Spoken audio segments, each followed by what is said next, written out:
Coming up next, a not-so-endearing legal fight between Penn State and the State College Spikes. It's unfortunate, and I think it's a loss for the area.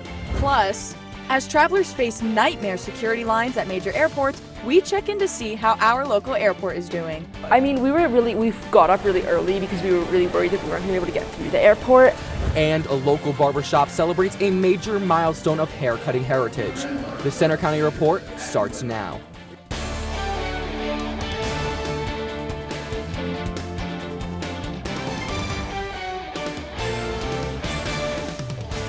Good afternoon, I'm Christian Audia. And I'm Olivia Swigart. Thanks for joining us for the Center County Report.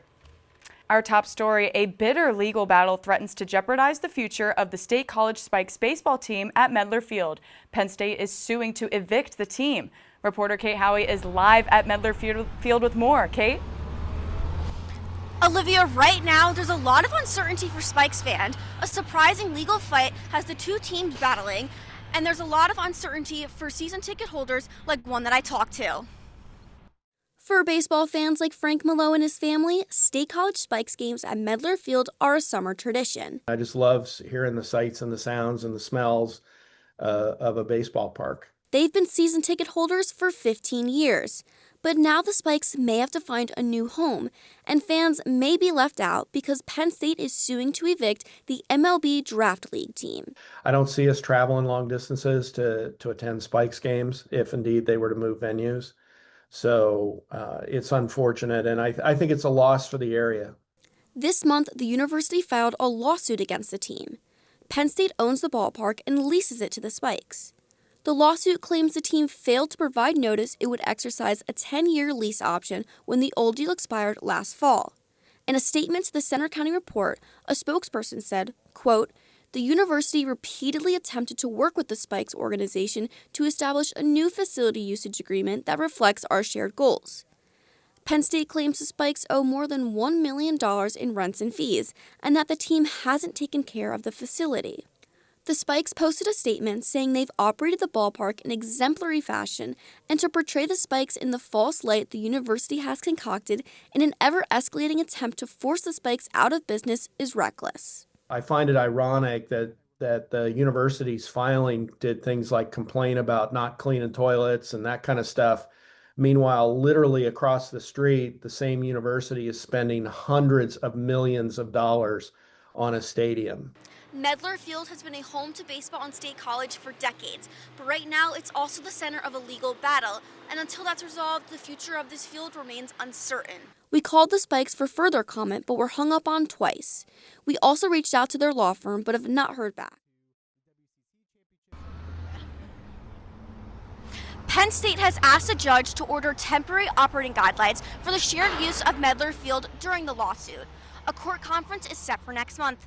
I'm Kate Howie reporting live. Back to you. Thanks, Kate. Some now breaking news. A Senate-approved bill to fund most of the Department of Homeland Security now moves to the House. It's a move to end the partial government shutdown that's disrupted air travel across the country. I headed to State College Airport to see how the mess is affecting local travelers. Airport security lines are a nightmare at many major airports across the country. Some wait times have been more than 4 hours, the longest in TSA's history. Here at State College Airport, it's business as usual with short lines, but some travelers are taking no chances. I mean, we got up really early because we were really worried that we weren't going to be able to get through the airport. At larger hubs like JFK in New York, the partial government shutdown is taking a toll. TSA workers are not getting paid, and they're calling off work at rates of 40 to 50%. At the same time, it's peak spring break travel time. But I was reading about like Houston being like 4 hours. So personally, I felt lucky that we weren't impacted, but it's super frustrating. ICE agents have been deployed to help at some airports. Federal officials say the goal is to support operations and ease congestion. It doesn't seem like it's necessarily going to actually help the situation in terms of the line, so it feels kind of confusing. The ICE deployment is also raising questions about how it may affect the travel experience for some flyers. I feel like it would just cause more complications and make flying more people feel uncomfortable or nervous flying. For now, there's still no agreement on funding for Homeland Security, including TSA, so the travel trouble drags on. In State College, I'm Christian Audia for the Center County Report. That bill passed by the Senate would fund all of DHS, except for ICE and parts of Customs and Border Control. border protection, and it does not include changes to ICE's immigration enforcement that Democrats demanded. In the meantime, TSA recommends travelers arrive several hours early for domestic flights. I-99 is back open after a deadly crash in Blair County early this morning. The crash happened just past the Tyrone exit. It's been confirmed the Blair County Coroner's Office was called to the scene. State police believe the crash was caused by a wrong-way driver going south in the northbound lane. In other transportation news, a public hearing is set for the State College Connector Road project. The topic is the draft environmental impact statement on the highway that would connect Mount Nittany Expressway to Route 322. More than a dozen farms and other buildings could be impacted. The hearing is set for April 7th at Calvary Harvest Fields Church in Boalsburg. A federal judge could decide next week whether to waive a deportation order against a State College man who spent more than 4 decades behind bars. Subbu Vedam is expected to testify at his immigration appeals hearing on Wednesday for the first time since his murder trial in the 1980s. A judge dropped Vedam's murder conviction last year, but he was taken into federal custody. He is now at the Moshannon Valley Detention Center. Another anti-Donald Trump No Kings protest is set for State College tomorrow at Penn State's Old Main. Local organizers say they're expecting their biggest turnout so far in the series of rallies. Meantime, fighting for women's rights was the reason for a different rally and protest in downtown State College. Dozens gathered at the Allen Street gates to make sure their voices were heard. Reporter Bronwyn Leiber has that story. When working women are under attack. Dozens turned out for this protest for International Working Women's Day in State College. They spoke out through signs, chants, and speeches, making it known that we're fighting back against women's oppression. We're trying to reach people. We're trying to bring people into the work, into the fight. Demonstrators highlighted issues they say need more attention, from inequality to workers' rights. They expressed a commitment to continuing their efforts. I'm so full of this rage against the U.S. government, rage against capitalism. And I'm also full of so much love for working people and so much love for my fellow working women that I have to be here. I have no other choice. Here at Allen Street gates, dozens have gathered for International Women's Day. They are here rallying for equal pay, working rights, and child care health insurance. They say today is more than just awareness, it's about action. You know, we're gonna be smart. We're not gonna take unnecessary risks, but we're not intimidated. We're gonna be out here. We're gonna be out here, no matter how much they're trying to keep protests down. While the group called for change, perspectives on how best to address those concerns continue to vary. In State College, I'm Bronwyn Leiber for the Center County Report. The protest lasted around an hour and remained peaceful. As for tomorrow's No Kings protest, that's set for 1 p.m. at Old Main. A Penn State tradition continues this weekend while honoring a lasting legacy. John Sanchez, a longtime faculty member in the Belisario College of Communications, has passed away at the age of 72. He was a driving force behind the Penn State Powwow, helping create an event that celebrates Native culture and communities from across North America. This year's event at C3 Sports in State College tomorrow and Sunday will not only showcase tradition, but also serve as a tribute to the man who helped make it all possible. Still to come on the Center County Report, trying to pick out an outfit for next week? Good luck. We will check the 7-day forecast. And it's a piece of local history. We'll take a look at a shop celebrating a milestone birthday. Also coming up, the latest on Pennsylvania's upcoming trout season and proposed changes to hunting season.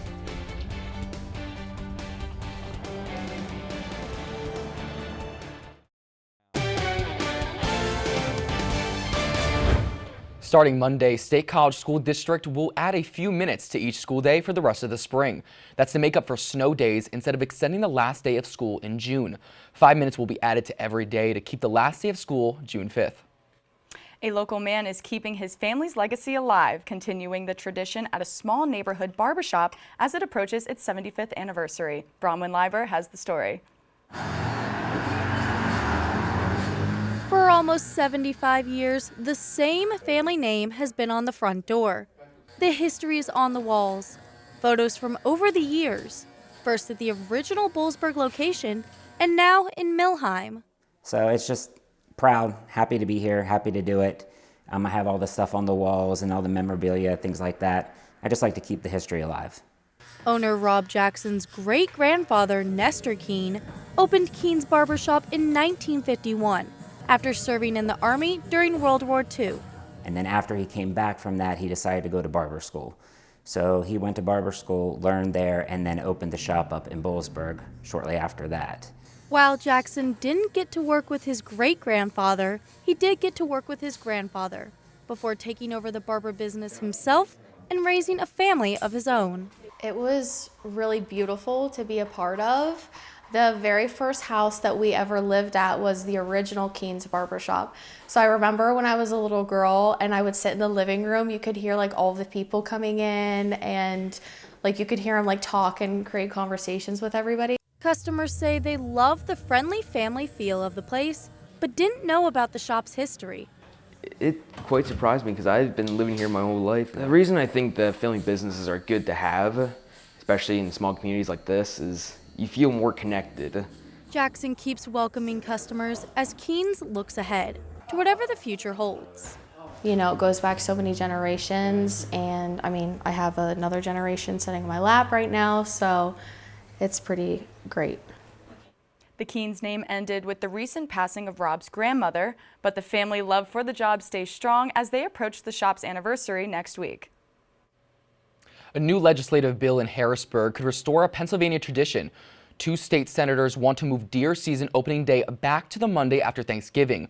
The rifle season opener was moved to Saturday in 2019, but lawmakers say it's created conflicts with many families' Thanksgiving plans and made participation tougher. They also say it's hurt rural communities because of lost revenue over the weekend from hunters at camps. The bill is now in committee. And trout fishing season opens next weekend on Saturday, April 4th. A mentored youth trout day is set for tomorrow, where kids can take home 2 fish 7 inches or longer. Opening day means a fresh stock as 3.2 million fish will be stocked by the Pennsylvania Fish and Boat Commission. An annual license will run PA residents $28 and non-residents a $61 charge. The required trout stamp is an extra $15.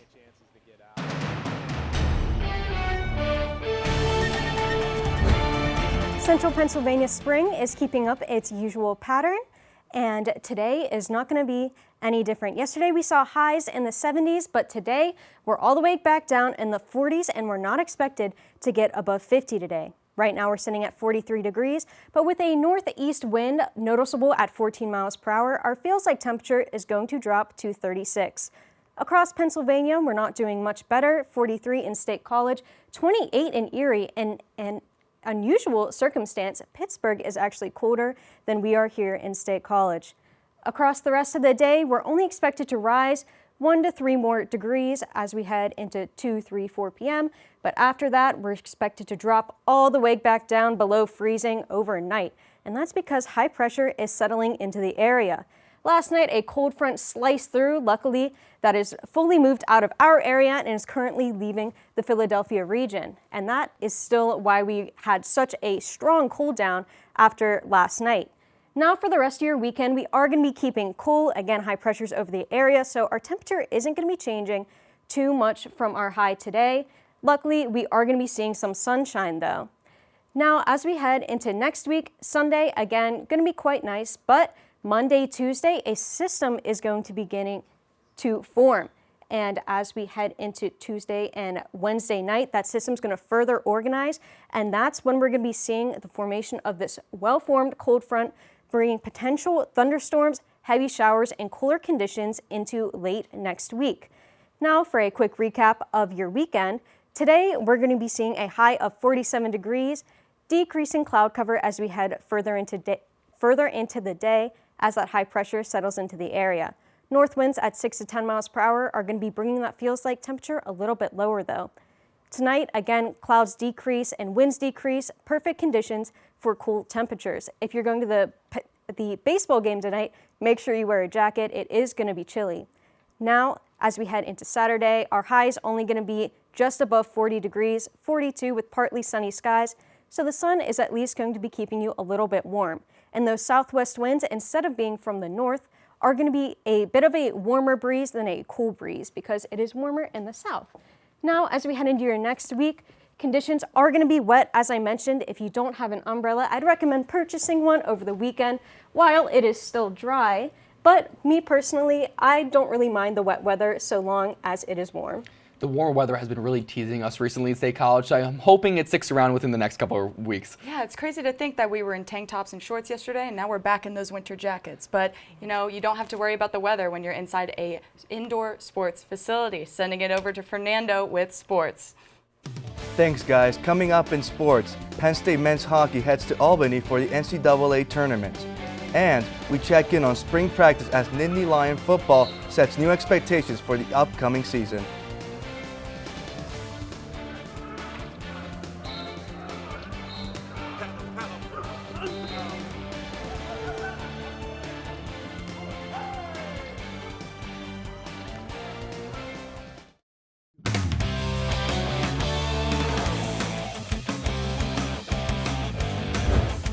I'm Fernando Martinez with sports.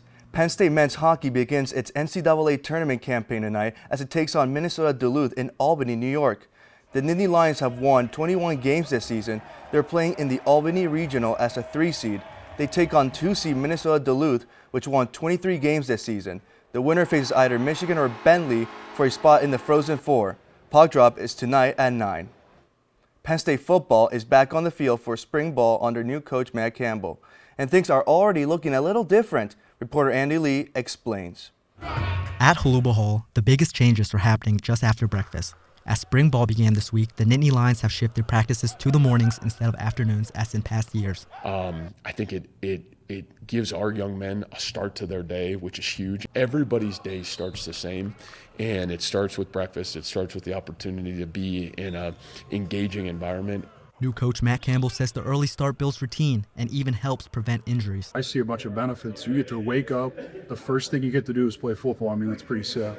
As media got its first look at spring practice, I saw some new faces making an early impression, including running back Carson Hansen, along with the offensive front getting to work. The line is now led by position coach Ryan Clanton, who's trying to build a culture, from the tempo at practice to the physicality. You know, you hear people all the time, like even in football, they always talk about being a dog. Well, for us, like, it's a non-negotiable. You have to have that mentality. If you don't have it, you better find it. The new coaching staff is also emphasizing team traditions. You got to understand that this is Penn State, you know, and they got to understand who's played here before them and be able to have those conversations. Getting everybody on the same page, getting everybody aligned towards one goal, you know, which is to grind towards a national title and a Big Ten title. And I think we're on pace to do that. Quarterback Rocco Beck is coming back from an off-season surgery, so he's limited this spring. We got to make sure we're slow and right with Rocco and rather than fast and wrong. Campbell says Beck should be good for the preseason camp in August. In University Park, I'm Andy Lee for the Center County Report. Penn State will wrap up spring practice with the annual Blue-White events on April 25th, giving fans their first look at the new team inside Beaver Stadium.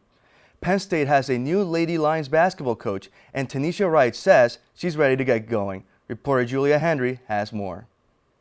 After 10 years without a winning conference record, the Lady Lions hope they found the answer. Former Penn State star Tanisha Wright takes the helm of women's basketball after the firing of Carolyn Keeger. Wright talked this week about her 6-year WNBA coaching career and how it prepared her to coach at the collegiate level. I think my experiences with being in pro, dealing with roster management, dealing with contracts, dealing with agents, building those relationships positions me to be able to handle the landscape that's happening now. As a player, she helped lead the Lady Lions to 4 NCAA tournament runs from 2001 to 2005.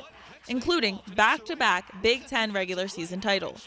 Athletic Director Dr. Pat Kraft called Wright the right leader at the right time. The team hasn't qualified for March Madness in 12 seasons. Wright says it'll take time, and she's taking a step-by-step, day-by-day approach. Wright says that now is the evaluation period, and she will assess roster retention and transfer portal acquisitions next.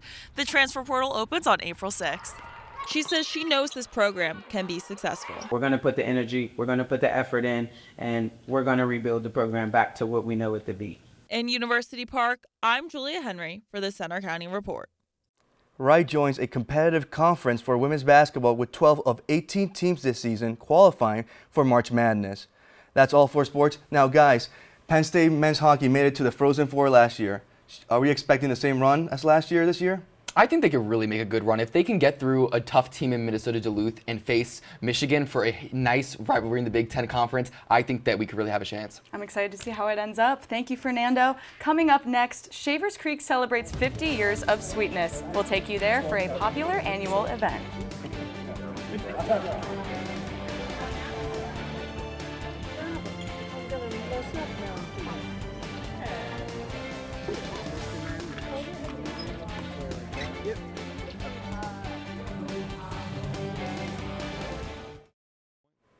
Penn State's Shavers Creek Environmental Center is getting a new executive director.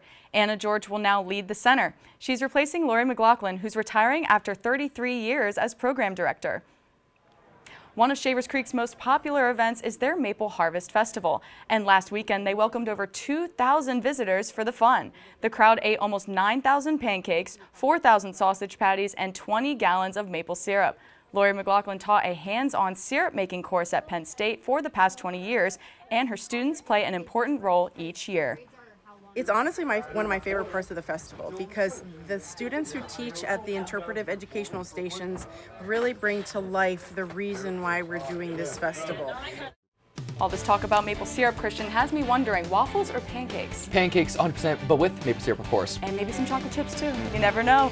That's all for today's newscast. We hope you'll join us next Friday for another local news update.